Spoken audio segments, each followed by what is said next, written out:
Wow, lami lagi na nang. Nagbuhat dahil siya og kanang melon shake oh. Kay igang daw kayo, lami daw kayo magpabugnaw. Timinga jud nako, oy lami lagi kaayo na ba?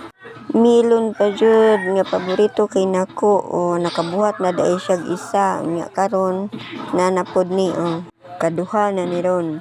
Pero mo tan-aw nako murag alanganin ni ba, murag kulang ra jud kay ni ba, pastilan. Tan-awon pa lang ra ba o lami na gyud kaayo, pastilan na lang gyud.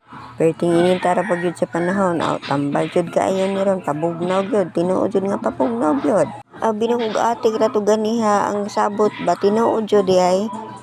Matik jud ayon ba, kalami na lang gyud ay. Unta ugma mangga na pod, sus mao lagi, may lagi pug na apoy kwarta lagi.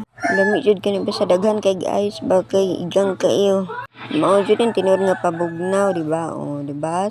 Mi kayo na. Naapay nabilin diri wala gi apil oh. Oh, di ba? May sustansya. Daghan kayong salamat.